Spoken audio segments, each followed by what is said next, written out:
Praise the Lord. ദൈവത്തിൻ്റെ ധന്യവും ശ്രേഷ്ഠവുമായ തിരുനാമം വാഴ്ത്തപ്പെടുമാറാകട്ടെ. ഇന്ന് രാത്രികാലം ഫെയ്ത്ത് ലൈറ്റ് മീഡിയ ലൈവിൽ കൂടി എന്നെ കേൾക്കുന്ന എല്ലാ പ്രിയപ്പെട്ടവരെയും ദൈവം ധാരാളമായി അനുഗ്രഹിക്കുകയും മാനിക്കുകയും ചെയ്യട്ടെ. സർവശക്തനായ ദൈവത്താൽ അനുഗ്രഹങ്ങളും വിടുതലും പ്രാപിക്കുവാൻ ഇടയായി തീരട്ടെ. തിരുവചനങ്ങൾ നിങ്ങളുടെ ജീവിതത്തിൽ വലിയ വിടുതലും ആശ്വാസവും ആയി തീരട്ടെ എന്ന് ഞാൻ പ്രാർത്ഥിക്കുകയും ആശംസിക്കുകയും ചെയ്യുന്നു. നിങ്ങളുടെ പ്രാർത്ഥനാ വിഷയങ്ങൾക്കായി താഴെ കാണുന്ന നമ്പറിൽ ബന്ധപ്പെടാവുന്നതാണ്. സർവശക്തനായ ദൈവം എല്ലാ പ്രിയപ്പെട്ടവരെയും ധാരാളമായി അനുഗ്രഹിക്കുമാറാകട്ടെ. ഇന്ന് രാത്രികാലത്തെ ദൈവിക ചിന്ത എന്ന് പറയുന്നത് നീതിമാന്റെ അനർത്ഥങ്ങളിൽ നിന്നും വിടുവിക്കുന്ന ദൈവത്തിൻ്റെ ആത്മാവിൻ്റെ സാന്നിധ്യം. അനർത്ഥങ്ങളിൽ നിന്ന് വിടുവിക്കുന്ന ദൈവത്തിൻ്റെ ആത്മാവിനെ കുറിച്ചാണ് ഇന്ന് രാത്രികാലം തിരുവചനത്തിൽ നിന്ന് ഞാൻ ചിന്തിക്കുവാൻ ആഗ്രഹിക്കുന്നത്. പലപ്പോഴും നമ്മുടെ ജീവിതത്തിൽ അനർത്ഥങ്ങൾ വിട്ടൊഴിഞ്ഞ സമയങ്ങൾ നമുക്കുണ്ടാകത്തില്ല. ഒന്നു മാറി ഓരോരോ അനർത്ഥങ്ങൾ ജീവിതത്തെ വേട്ടയാടിക്കൊണ്ടിരിക്കുന്ന സാഹചര്യമാണ് നാം നേരിട്ടുകൊണ്ടിരിക്കുന്നത്. ഭവനത്തിലുള്ള പ്രയാസങ്ങൾ മാറി ജോലി സ്ഥാപനത്തിലേക്ക് ചെല്ലുമ്പോൾ അവിടെ അതിനേക്കായുള്ള പ്രയാസങ്ങൾ, ജോലി കഴിഞ്ഞിറങ്ങി വരുമ്പോൾ വഴിയിൽ യാത്രകളിൽ ഉണ്ടാകുന്ന പ്രയാസങ്ങൾ, ജീവിത മേഖലകളിൽ പലപ്പോഴും നാം നേരിട്ടുകൊണ്ടിരിക്കുന്ന അനർത്ഥങ്ങൾ, പ്രയാസങ്ങൾ. നാം പലപ്പോഴും ചോദിക്കാറുണ്ട്, ദൈവത്തോട് പ്രാർത്ഥിക്കാറുണ്ട്, കർത്താവേ എൻ്റെ അനർത്ഥമൊന്നും മാറിയിട്ട് ഒരു സമാധാനത്തിൻ്റെ അനുഭവം എൻ്റെ ജീവിതത്തിൽ ഉണ്ടാകുമോ എന്ന് പലപ്പോഴും നമ്മൾ ദൈവത്തോട് ചോദിക്കാറുണ്ട്. നാം സ്നേഹിക്കുന്ന മറ്റുള്ളവരോട് പറയാറുണ്ട്, എൻ്റെ ജീവിതത്തിൽ അനർത്ഥങ്ങൾ മാത്രമേ ഉള്ളൂ, ഒരു സമാധാനം എൻ്റെ ജീവിതത്തിലില്ല. അറിവായ കാലം മുതൽ എൻ്റെ ജീവിതത്തിൽ അനർത്ഥങ്ങൾ മാത്രമേ ഉള്ളൂ. ഒന്നു മാറി അനർത്ഥങ്ങൾ. Praise the Lord. അതിൽ നിന്ന് എനിക്കൊരു വിടുതലുണ്ടാകുമോ, മോചനമുണ്ടാകുമോ എന്ന് പലപ്പോഴും നാം ചിന്തിച്ചു കൊണ്ടിരിക്കുന്ന സാഹചര്യങ്ങൾ. അനർത്ഥങ്ങൾ മാറുവാൻ വേണ്ടി പലരെയും നാം ആശ്രയിച്ചിട്ടും പല മേഖലകളിൽ നാം കടന്നുപോയിട്ടും നമ്മുടെ ജീവിതത്തിലെ അനർത്ഥങ്ങൾക്ക് ഒരു വ്യത്യാസമില്ലാതെ ദിനം പ്രതി നമ്മെ അലട്ടിക്കൊണ്ടിരിക്കുമ്പോൾ സർവശക്തനായ ദൈവം തിരുവചനത്തിൽ കൂടി ഇങ്ങനെ വെളിപ്പെടുത്തുന്നു. 34-ാം സങ്കീർത്തനം അതിന്റെ 19-ാമത്തെ വാക്യം ഇങ്ങനെ പറയുന്നു, നീതിമാന്റെ അനർത്ഥങ്ങൾ അസംഖ്യമാകുന്നു, അവ എല്ലാറ്റിൽ നിന്നും യഹോവ അവനെ വിടുവിക്കുന്നു. നിന്റെ ജീവിതത്തിൽ അനർത്ഥം വരുന്നത് നിന്നെ ഇഷ്ടമല്ലാത്തത് കൊണ്ടല്ല, നിന്നെ തകർത്ത് കളയാൻ വേണ്ടിയല്ല. പ്രതികൂലം വരുന്നത്, അനർത്ഥം വരുന്നത് ദൈവം നിന്നെ സ്നേഹിക്കുന്നത് കൊണ്ടാ. നീ കൈവിട്ടു പോകില്ല എന്നുള്ള പ്രത്യാശ ദൈവാത്മാവിന് ഉണ്ടായതുകൊണ്ടാണ് ദൈവം നിന്റെ ജീവിതത്തിൽ അനർത്ഥങ്ങൾ വരുത്തുവാനിടയായി തീരുന്നത്. ഇയ്യോബിന്റെ പുസ്തകത്തിലേക്ക് നാം പഠിക്കുമ്പോൾ ഇയ്യോബിന്റെ ജീവിതത്തിൽ ഒരു കാരണവശാലും ഒരു പ്രതികൂലം വരാൻ സാഹചര്യമില്ല. കാരണം അത്രത്തോളം താൻ നീതിമാനും നിഷ്കളങ്കനും ദോഷം വിട്ടകന്നവനുമാ, പരമാർത്ഥ ഹൃദയമുള്ളവനാ. പക്ഷെ എന്തുകൊണ്ടോ ഇയ്യോബിന്റെ ജീവിതത്തിൽ പ്രതികൂലം വന്നത്? വേലിയെ പൊളിക്കാൻ പിശാചിന് അനുവാദം കൊടുത്തതിന്റെ കാരണം എന്താ? ദൈവത്തിനറിയാം. ഇയ്യോബിന്റെ വേലിയെ പൊളിച്ചാലും അവൻ എന്ത് ചെയ്യില്ല? ദൈവ സാന്നിധ്യം വിട്ട് പിന്മാറിപ്പോകില്ല. Praise the Lord.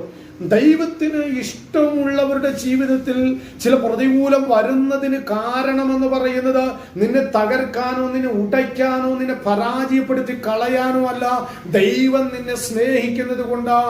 നീ പിന്മാറിപ്പോകില്ല എന്ന് ദൈവത്തിന് അറിയാവുന്നത് കൊണ്ടാണ് ചില പ്രതികൂലങ്ങൾ നിന്റെ ജീവിതത്തിൽ വിട്ടൊഴിയാതെ വന്ന് ഭവിച്ചുകൊണ്ടിരിക്കുന്നത്. എന്നാൽ തിരുവചനം വ്യക്തമായി വിളിച്ചു പറയുന്നു, നീതിമാന്റെ അനർത്ഥങ്ങൾ അസംഖ്യമാകുവാൻ ദൈവം അനുവദിക്കത്തില്ല. അവയിൽ നിന്നെല്ലാം ദൈവം നിന്നെ വിടുവിക്കുവാനിടയായി തീരും. യോബിന്റെ ജീവിതം പഠിക്കുമ്പോൾ അവൻ തന്റെ ജീവിതത്തിലെ അനർത്ഥം തന്നെ വേട്ടയാടി തകർത്ത് കളയാൻ ദൈവം അനുവദിച്ചില്ല. അവൻ പിന്നത്തേതിൽ അവന്റെ അനർത്ഥത്തിൽ നിന്ന് ദൈവം വിടുവിക്കുവാൻ, അസംഖ്യമായി സഹിക്കുവാൻ കഴിയുന്നതിലും അപ്പുറമായ വേദന ജീവിതത്തിൽ കടന്നു വന്നപ്പോഴും അവൻ പരാജയപ്പെടുത്തി കളയുവാൻ അനുവദിക്കാതെ എല്ലാ അനർത്ഥത്തിൽ നിന്നും ദൈവാത്മാവ് അവനെ വിടുവിക്കുവാനിടയായി തീർന്നു. അങ്ങനെയെങ്കിൽ ദൂത് വിളിച്ചു പറയാം, പ്രിയ ദൈവജനമേ, നിങ്ങൾ അനുഭവിക്കുന്ന ഒന്നു മാറി ഭവനത്തിൽ നിന്നും ജോലി സ്ഥാപനത്തിൽ നിന്നും വഴിയിൽ നിന്നും മേഖലകളിൽ നിന്നും അനുഭവിക്കുന്ന ഒന്നു മാറി അനുഭവിക്കുന്ന ഈ അനർത്ഥങ്ങൾ ഉണ്ടല്ലോ, സർവശക്തനായ ദൈവം വിളിച്ചു പറയുന്നു, അത് അസംഖ്യമാകാൻ ദൈവം അനുവദിക്കത്തില്ല. അവയിൽ നിന്നെല്ലാം ദൈവം നമുക്ക് വിടുതൽ നൽകി തരുവാനിടയായി തീരും. ആ സർവശക്തനായ ദൈവത്തെ ഇന്ന് പകൽക്കാലം ആമീൻ വിശ്വാസത്തോടെ ഏറ്റെടുത്ത് പ്രാർത്ഥിക്കുവാൻ നീ തയ്യാറാകുന്നു എങ്കിൽ ദൈവാത്മാവിന്റെ പ്രവൃത്തി നിന്റെ മേലോട് വെളിപ്പെടുവാനിടയായി തീരും. അപ്പോസ്തലൻ പൗലോസ് ഇങ്ങനെ പറയുന്ന വചനം നമുക്ക് കാണാൻ കഴിയുന്നുണ്ട്. ആമേൻ. തിമോഥെയോസിന് എഴുതിയ 2-ാം ലേഖനത്തിന്റെ 3-ാം അധ്യായത്തിൽ നിന്ന് 10-ാം വാക്യം മുതൽ ഇങ്ങനെ പഠിപ്പിക്കുന്നുണ്ട്, നീയോ എന്റെ ഉപദേശം, നടപ്പ്, ഉദ്ദേശം, വിശ്വാസം, ദീർഘക്ഷമ, സ്നേഹം, സഹിഷ്ണുത എന്നിവയും അന്ത്യോക്യയിലും ഈക്കോനിയയിലും ലൂസ്ത്രയിലും എനിക്ക് സംഭവിച്ച ഉപദ്രവവും കഷ്ടാനുഭവവും കണ്ടറിഞ്ഞിരിക്കുന്നു. ഞാൻ എന്തെല്ലാം ഉപദ്രവം സഹിച്ചു, അതിലെല്ലാറ്റിൽ നിന്നും കർത്താവ് എന്നെ വിടുവിക്കുവാൻ തക്കവണ്ണമിടയായി തീർന്നു. പല മേഖലകളിലും അപ്പോസ്തലൻ പൗലോസിന്റെ ജീവിതത്തിൽ അവൻ പ്രതികൂലം അവൻ ആഞ്ഞടിക്കുവാനിടയായി തീർന്നു. അവിടെ വായിക്കുന്നത് എന്റെ ഉപദേശം, നടപ്പ്, ഉദ്ദേശം, വിശ്വാസം, ദീർഘക്ഷമ, സ്നേഹം, സഹിഷ്ണുത എന്നിവയും ഇത്രയും കാര്യങ്ങൾ തന്റെ ജീവിതത്തിൽ ഉണ്ടായിരുന്നിട്ടും അന്ത്യോക്യയിലും ഇക്കോനിയയിലും ലൂസ്ത്രയിലും എനിക്ക് സംഭവിച്ച ഉപദ്രവം. ആമേൻ. 10-ാം വാക്യത്തിൽ അവിടെ തന്റെ ജീവിതത്തിൽ വിശ്വാസത്തിന്റെ എല്ലാ പടവുകളിൽ കൂടിയുമാണ് താൻ മുന്നോട്ട് കടന്നു വരുന്നത്. വിശ്വാസമുണ്ട്, പ്രത്യാശയുണ്ട്, തീഷ്ണതയുണ്ട്, ദീർഘക്ഷമയുണ്ട്, എല്ലാം തന്റെ ജീവിതത്തിൽ ഉണ്ടായിരുന്നു. എങ്കിലും ആമേൻ 11-ാമത്തെ വാക്യം പറയാം, അന്ത്യോക്യയിലും ഇക്കോനിയയിലും ലൂസ്ത്രയിലും എനിക്ക് സംഭവിച്ച ഉപദ്രവവും കഷ്ടവും. വിശ്വാസത്തിന്റെ നാളുകളിൽ മുന്നോട്ട് വന്ന പൗലോസിന്റെ ജീവിതത്തിൽ തൊട്ടടുത്ത വാക്യം പറയുക, ഞാൻ അനുഭവിച്ച കഷ്ടതകൾക്ക് എനിക്ക് താങ്ങാൻ കഴിയാത്തതിലും അപ്പുറമായൊരു കഷ്ടതയാ, എനിക്ക് സഹിക്കാൻ കഴിയുന്നതിലും അപ്പുറമായൊരു വേദനയാ.